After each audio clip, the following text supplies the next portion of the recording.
I would love to catch up on old times with you. Do you remember the days when I dutifully learned at your knee as if you had to teach me, as if you had more to teach me than the stale repetition of past greatness? Ronan, the archmagister, Ronacy, in their day in the Mages Guild, was an institution worthy of respect. No more. I cannot offer my allegiance to a guild whose sole purpose is to quash all original thought. If you send more of your enforcers against me, I will be forced to defend myself. Consider yourself warned. Your humble pupil, Baltham Graham. I'm kinda with this guy. He's like, you used to be cool, dude. Because as an ex-teacher, I very much do believe that modern-day educational institutions are about rote memorization and quashing original thought instead of the most fundamental of principles, which is teaching someone how to learn. That's something that modern schools don't do. Very few people actually know how to learn. So it's important that you teach people to be... There's two things that you need to teach someone in any school. You do these two things, everything else takes care of itself. One, teach people how to learn. And two, encourage curiosity. People say, how do you learn?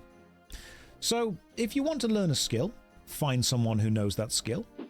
Ask them how they do it. Watch them.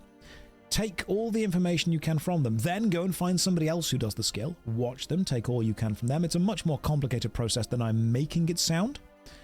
But ultimately, it's about gathering as many information sources as you can, both practical and theoretical, combining them all together, absorbing what is useful, disregarding what you do not believe is useful, but understanding why you are disregarding it, even though you still know it, and then combining it to make something that you have. Curiosity and how to learn. That's why YouTube videos are a great way to learn new skills. Yes, they are, without a doubt. The best person to teach is someone not too naturally talented, as they had to find the best way. So one really important thing that I teach people is there is a culture within modern education that rewards people for being naturally talented at something, but does not encourage those naturally talented people to learn the fundamentals of the skill or to understand why their natural talent is giving them a boost. And so what you end up with is someone who starts, and anyone in the chat, let me know if you've experienced this.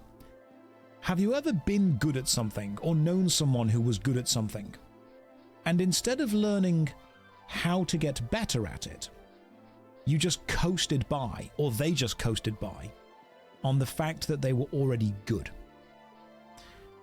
And what then happens is, you find people who are bad at the skill, and they have to learn how to be good at it. They have to learn the basics, the fundamentals. And they actually learn not only how to do the skill, but they learn how to learn, because they are forced to improve. I like to describe it as watching two race cars start at the same time. One of them starts at 100 miles an hour, but it will stay at that speed forever. The other one starts at 50 miles an hour, and it will, as soon as the race starts, naturally fall behind. But that slower car knows that it has to catch up, so it learns how to go faster. It gets to 51, 52, 53, 54. It's still behind, but it's improving. Eventually, it will reach 100 miles an hour, but here's the real kicker. It won't stop getting faster, because it understands the process needed to get faster. And then you have 101, 102, 103, and suddenly, even though that car is still behind because of how time works, it is now actually better than the person who had natural talent but did not refine it, did not train it. This is, as silly as it seems, the plot of Cars.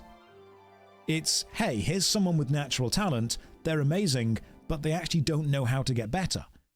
Versus, here's someone who didn't have natural talent, learned how to do it really well, and now understands the fundamentals of it. I never say to someone, oh my god, you're so talented. Because sometimes that comes across as, you didn't need to work at this, you were just good at it. One of the best ways that you can show respect is, oh my god, you're incredibly devoted to working and improving on that skill. You're putting a load of effort into that. what you actually do with that. Michael Caine once famously said, "I am a hard-working, dedicated actor. Whether I have any talent or not is irrelevant." And that saying very much resonated with me, because he was just proving that if you turn up, do your job really well, learn how to learn and improve, you put yourself in a much stronger position. I would rather work with someone who wasn't good at something and learned how to get good at it than someone who was naturally good at something who never learned the fundamentals or the basics. Because one, they'll be terrible at teaching anyone else how to do it, and two, if they ever come up against a problem, they won't actually know how to solve it. People very much overvalue. You can take innate talent and refine it and teach it and make it better. That's how we get world-class anything. But you can also take someone who doesn't have natural talent but does have desire to get better. Has anyone noticed, and this is a teacher thing, because I've got a lot of teacher friends that I chat to, maybe 20 to 30 years ago, one of the most important things to understand was problem solving. If you could not do something, you simply find a way to solve that problem. You understand the fundamentals, the basics, the principles, and it's as simple as, and I'll use this example for a reason, it's as simple as if you're sat in a classroom and you are told to write something down and you don't have a pen or a pencil, just go and get one. You've solved the problem. It's a very minor problem and you've solved it. I am being told now by a lot of people that I know in the teaching world that, and again, I don't want to sound like, oh, back in my day kind of generation, it does seem to be a noticeable change. There is a lack of problem solving being taught and being shown. The thing of a teacher telling a class to do something and a student realizing that they have a problem they need to overcome, not having a pen or pencil, instead of going to get one, literally just sits there and waits for the teacher to come over and say, "Hey, why aren't you working? Haven't got a pen or a pencil." Okay, go and get one. Don't know where they are. They're over there. They've always been over there. You could have asked for where they are. You could have solved this problem. I am starting to see a lot of younger colleagues and a lot of younger people who are entering the workforce enter without the fundamental ability to act independently and solve problems. That is scary to me. It is and I think it's a combination of helicopter parenting, over-reliance on, and I don't want to sound like a boomer, over-reliance on tablets and screens to raise kids, and this is one of the worst ones, not letting people fail and explaining to them why they failed and helping them understand that failure is not bad, it is part of the process of learning.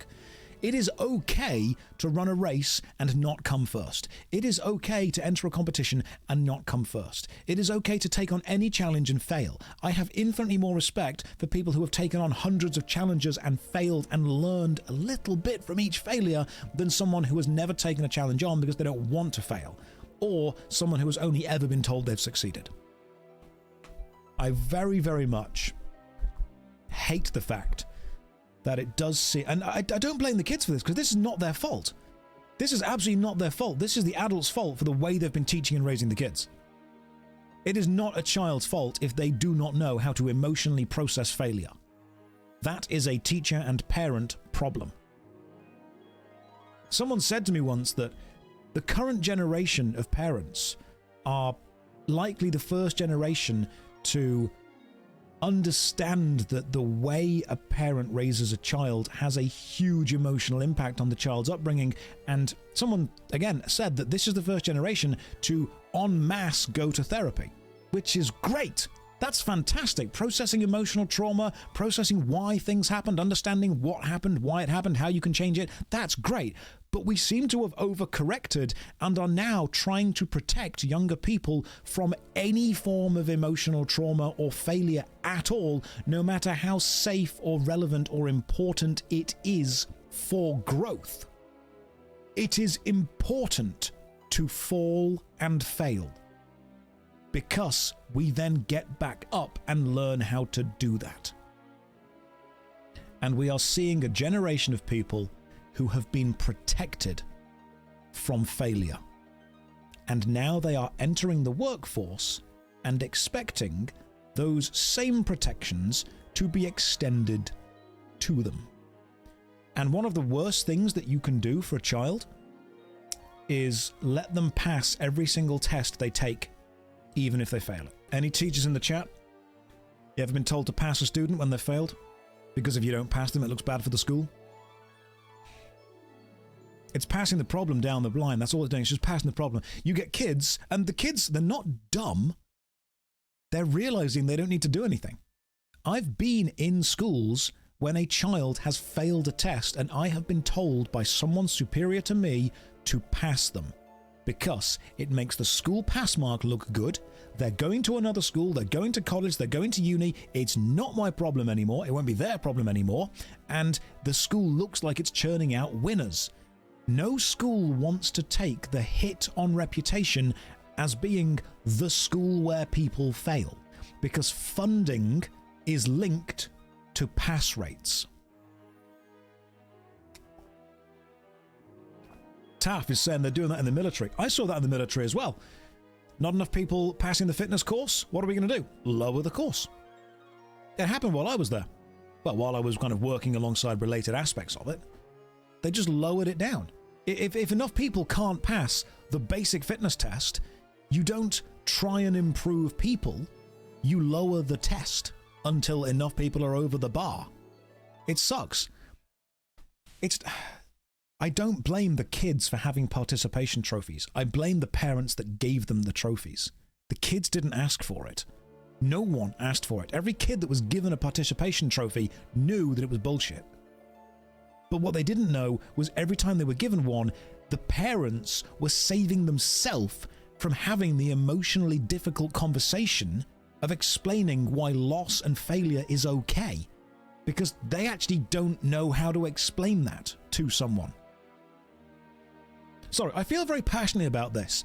I very much value education and good parenting over almost anything else, and when I see a kid that is struggling or has lower career prospects because they don't have the emotional maturity to deal with emotional complexity, I don't blame the kid. It's not their fault. I blame the system and the parents that demanded everyone pass. Because by saying everyone passes, you're not rewarding greatness, and at the same time, you're also not supporting struggle. Inclusion without support is abuse. Let's get back to Daggerfall.